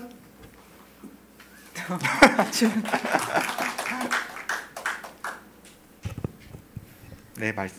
저는 간단한 자기소개로 인사 부탁드리겠습니다. 네, 저는 그 바울 고공돌의 김기광입니다. 아시다시피 찬양 팀장을 하고 있고요. 이제 오늘이 마지막 인도였던 것 같은데, 네, 네, 그렇습니다. 네, 네. 안녕하세요. 저는 김주희이고요. 네, 옆에 계신 김기광 형제분과 만나고 있다가 결혼 앞두게 되어서 바울 공동체 여러분들께 인사드리게 되었습니다. 네, 반갑습니다. 오늘은 이게 평소랑 좀 다르게 인터뷰가 진행되고 있습니다. 여러분들도 보시다시피 깜짝이야. 보시다시피 진행자는 줌을 통해서 하고 있고 게스트분들이 현장에 나와 계십니다. 저도 현장감을 조금 주기 위해서 마스크를 한번 쓰고 해볼게요. 얼굴을 볼 수 없어요. 우선 첫 번째 질문을 드리도록 하겠습니다. 서로에 대한 첫인상은 어땠나요? 네, 제가 먼저 말을 하면 저는 작년 여름 합정역에서 처음 뵀었는데 근데 그때 저도 엄청 긴장을 했었고 이제 오빠도 긴장을 해 보였었고 그래서 서로가 많이 긴장을 해서 자세한 기억은 없고 그랬습니다. 네, 저도 특별한 딱 첫눈에 그런 건 없었고 그냥 키가 크다. 키가 되게 크구나. 저보다 크거든요 지금 키가. 네. 그런 인상이 되게 강렬했던 기억이 나요. 네, 봐도 그냥 다 알 수 있는 것들이었네요, 첫인상. 알겠습니다. 두 번째 질문을 하겠습니다. 지금 만나시면서 그리고 결혼까지 준비하고 계시는 가운데 서로의 정말 빛나는 부분들이 아주 많을 거라고 생각을 하고 있어요. 그 중에 하나만 저희 바울 지체들과 공유할 수 있다면은 어떤 부분을 나눌 수 있을까요? 상당히 멋진 점? 멋있는 점? 상대의 장점이요? 네. 네. 너무 많으니까 하나씩만 해주세요. 네, 저는 제가 생각하기에는 그냥 지금까지 오빠가 제 말을 잘 들어주고 이제 해달라는 거 부탁하는 거 잘 해주고 존중해주는 점이라고 생각합니다. 아주 네, 준비해 오신 멘트가 맞군요. 준비 잘해왔네. 네. 저는 그 장점이라고 생각되는 부분 중 하나가 엄청 뭐라고 하지? 좀 뭘까요? 단어로 표현을 못 하겠어가지고요. 좀 걱정이 좀 덜하다. 그러니까 단순한 부분. 이게 단순한 게 이게 왜 말이 이상한가? 단순한 게 그러니까 좋은 의미에서 그러니까 걱정이 많지 않고 그쵸 순수하고 약간 이제 그런 걸 말하고 싶었던 단어가 생각이 안 나서 고민하다가 이 단어가 나와버렸는데 그런 부분이 네. 되게 전 장점이라고 되게 생각을 했어요. 그렇군요. 정답 뭔지 알겠어요. 낙천적이다. 라는 건가요? 네, 그냥 그렇게 하죠. 예, 그렇게 하죠. 네. 네, 알겠습니다. 두 분의 저희가 미처 캐치 못했었을 그 부분들을 두 분 통해서 듣게 돼서 참 기쁩니다. 세 번째 질문 하겠습니다. 서로 만나면서 이것도 여러 장면들이 있을 거예요. 그렇지만 그 중에 하나 에피소드를 저희와 나눠주신다면 기억에 남는 장면이 어떤 게 될까요?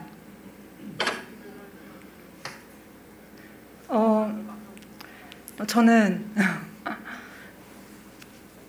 그 언제였는지는 기억이 안 나는데 저희가 양재 시민의 숲에서 만나서 양재천 따라서 좀 걸었었어요. 근데 걷다 보니까 이제 식사 끼니를 놓치고 이제 너무 배가 고팠었고 그래서 근처 식당을 찾았지만 다 비싼 곳들이어서 밥을 못 먹었고 그냥 엄청 멀리 걷게 됐었는데 약간 그래서 생각보다 몇 시간 동안 너무 걸어서 고생하고 뒤늦게 국밥집에서 이제 말없이 이제 그릇을 비웠던 기억이 있습니다. 근데 그때가 왜 기억에 남는 이유는 그냥 네. 제가 이게 웃긴가요? 아니 왜 말을 끝까지 하고 미안해. 기억에 남는 이유는 미안해. 그때 제가 나 그때처럼 걸을 수 있겠냐 물어보면은 힘들어서 못하겠다 하는데 그냥 뭔가 다시는 할 수 없을 그런 힘든 경험 같이 한 게 많이 기억에 남는 것 같습니다. 네. 그랬군요. 네, 저는 여러 가지가 있는데 사귀기 전에 교제하기 전에 그 문자를 하나 한 적이 있었어요. 약간 이제 여자친구가 약간 리액션이 큰 편은 아니어서 잘 이제 이 친구의 반응이나 이런 걸 제가 잘 모르겠더라고요. 그래서 내가 마음에 안 들면 마음에 안 들라고 얘기를 해달라 뭐 이렇게 보낸 적이 있었는데 그때 이제 장문의 카톡으로 이제 아니다 그런 게 아니라 나는 자기는 나름대로 표현했는데 좀 그게 부족했나 보더라. 하지만 나도 당신에게 마음이 있고 좀 잘 했으면 좋겠다 이런 얘기를 해줬던 게 기억이 나네요 많이. 네, 잘 준비 잘해오셨습니다. 다음 질문은 결정을 이제 했잖아요. 결혼을 하기로 다다음 주 벌써 다가왔는데 그 준비하는 가운데 두 분이 중점을 둔 게 있다면 어떤 것이 있을까요? 질문이 좀 준비하는 과정에서 결혼 준비할 때 어떤 거를 가장 중점을 잡고 진행을 하면서 뭐 대화했는지 결혼을 어떻게 생각했는지 그런 것들이 어떤 게 있을까요? 제 생각에는 저희 둘 다 엄청 결정을 할 때 많이 고민하지 않고 그냥 바로바로 결정을 했던 것 같고요. 그래서 결혼 준비 과정에서 수많은 결정해야 될 게 있잖아요. 근데 빠르게 모든 것들 그냥 고민하지 말고 선택하자 그냥 그랬던 것 같고 네, 오빠는 어떻게 생각하나요? 네, 저도 같은 생각입니다. 제가 두 분께 사전에 그 질문을 드렸던 걸로 알고 있는데 아주 전달이 없이 즉흥적으로 하는 것처럼 잘 해주셔서 감사드리고 그 마지막 질문을 하면 기도 제목으로도 생각을 할 수 있을 것 같거든요. 두 분이 가정을 이제 이루는데 기도할 제목이 있으시면 나눠주시면 감사하겠습니다. 그 기도 제목이 일단은 첫 번째로는 저희가 지금 아직 교회를 결정을 못했어요 아직. 그래서 좀 이게 다른 것들은 다 막 빨리빨리 결정하겠는데 교회 결정하는 게 참 쉽지가 않더라고요. 그래서 그거를 같이 좀 기도해 줬으면 좋겠고 뭐 두 번째로는 저희가 항상 이제 살아가면서 그 서로 사랑하기를 선택하는 그런 가족이 되기를 그런 것들을 기도해 주셨으면 좋겠습니다. 네, 알겠습니다. 혹시 김주희 자매님도 같은 기도 제목인가요? 네. 오빠의 두 가지 기도 제목도 기도해 주셨으면 좋겠고, 제가 더 추가를 하자면 저희가 결혼을 선택하고 준비하는 과정도 중요했지만 이제 앞으로의 결혼 생활에 비하면 그건 시작점에 불과하니까 그냥 이제 앞으로의 결혼 생활 기간 중에서 서로가 잘 대화하고 잘 싸우고, 또 이제 저희 둘이 약간 강한 아이의 성향이 있기 때문에 저희 둘 안에서만 머물지 말고 공동체나 주변의 선배 커플들이나 많은 사람들과 함께하는 결혼 생활을 위해 기도해 주셨으면 좋겠습니다. 알겠습니다.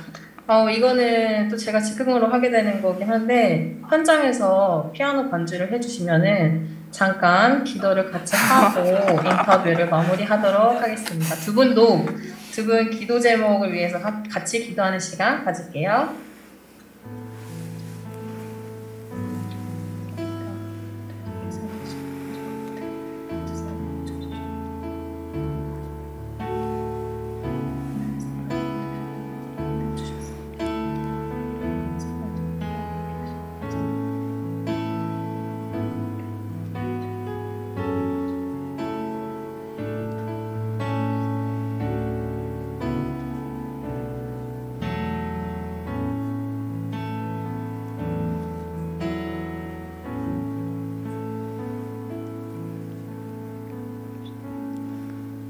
네, 기도를 해보겠습니다. 하나님 감사합니다. 두 사람이 한 가정을 이루는 가운데 있습니다.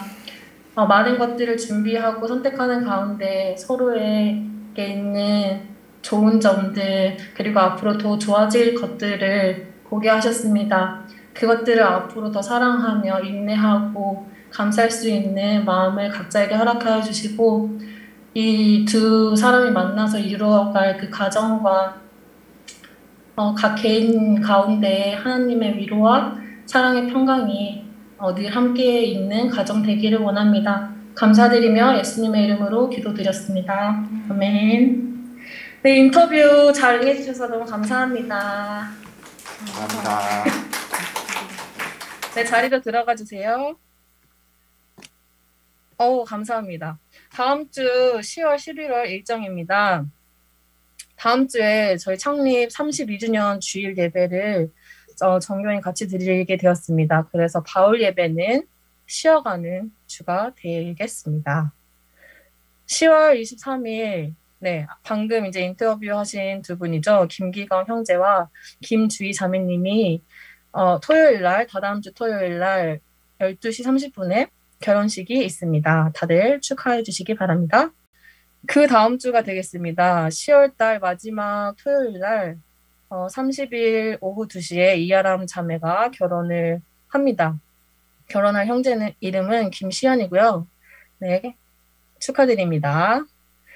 11월 달 일정입니다. 저희가 원래 지난주에 광고할 때는 수련회가 어떻게 될지 모른다라고 했었었는데, 네, 수련회가 우선 11월 달 일정에서 빠졌고요. 그 대신 보시는 바와 같이 14일 날 임시총회가 있을 예정입니다.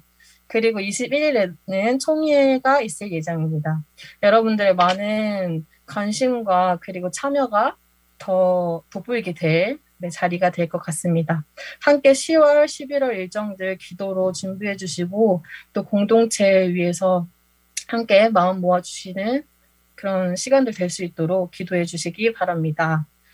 다음은 텐텐 기도회입니다. 저희 매주 금요일 밤 10시에 시작을 해서 10분 동안 묵상 기도로 진행되고 있는데요. 네, 많은 분들이 각자의 자리에서 그 기도를 해주시고 있는 것 같습니다. 그렇게 앞으로도 해주시고요. 더불어서 금요일 밤 10시에 저희 바울에서 인도하는 텐텐 기도회를 함께 해주시면은 또 공동체의 같은 기도 제목으로 기도하고 마음 모을 수 있는 귀한 시간들 될 수 있었으면 좋겠습니다. 함께 시간 가지기 바랄게요. 다음 주 기도는 이기은 리더님이신데 17일 날 저희가 그 바울 예배가 없잖아요. 그래서 그 다다음 주로 될 것 같은데 저희가 이거를 놓쳤네요. 따로 기도 인도하시는 분을, 대표 기도하실 분을 연락 드릴 드릴 예정입니다. 제가 드릴게요. 그리고 다음 주에는 어떤 분이 기도를 하게 되실지 기대하는 마음으로 다다음 주에 뵀으면 좋겠습니다. 네, 저희가 주기도문으로 예배를 마치도록 하겠습니다. 하늘에 계신 우리 아버지여, 이름이 거룩히 여김을 받으시오며 나라가 임하시오며 뜻이 하늘에서 이루어진 것 같이 땅에서도 이루어지이다. 오늘 우리에게 일용할 양식을 주시옵고 우리가 우리에게 죄 지은 자를 사하여 준 것 같이 우리 죄를 사하여 주시옵고 우리를 시험에 들게 하지 마시옵고 다만 악에서 구하시옵소서. 나라와 권세와 영광이 아버지께 영원히 있사옵나이다. 아멘.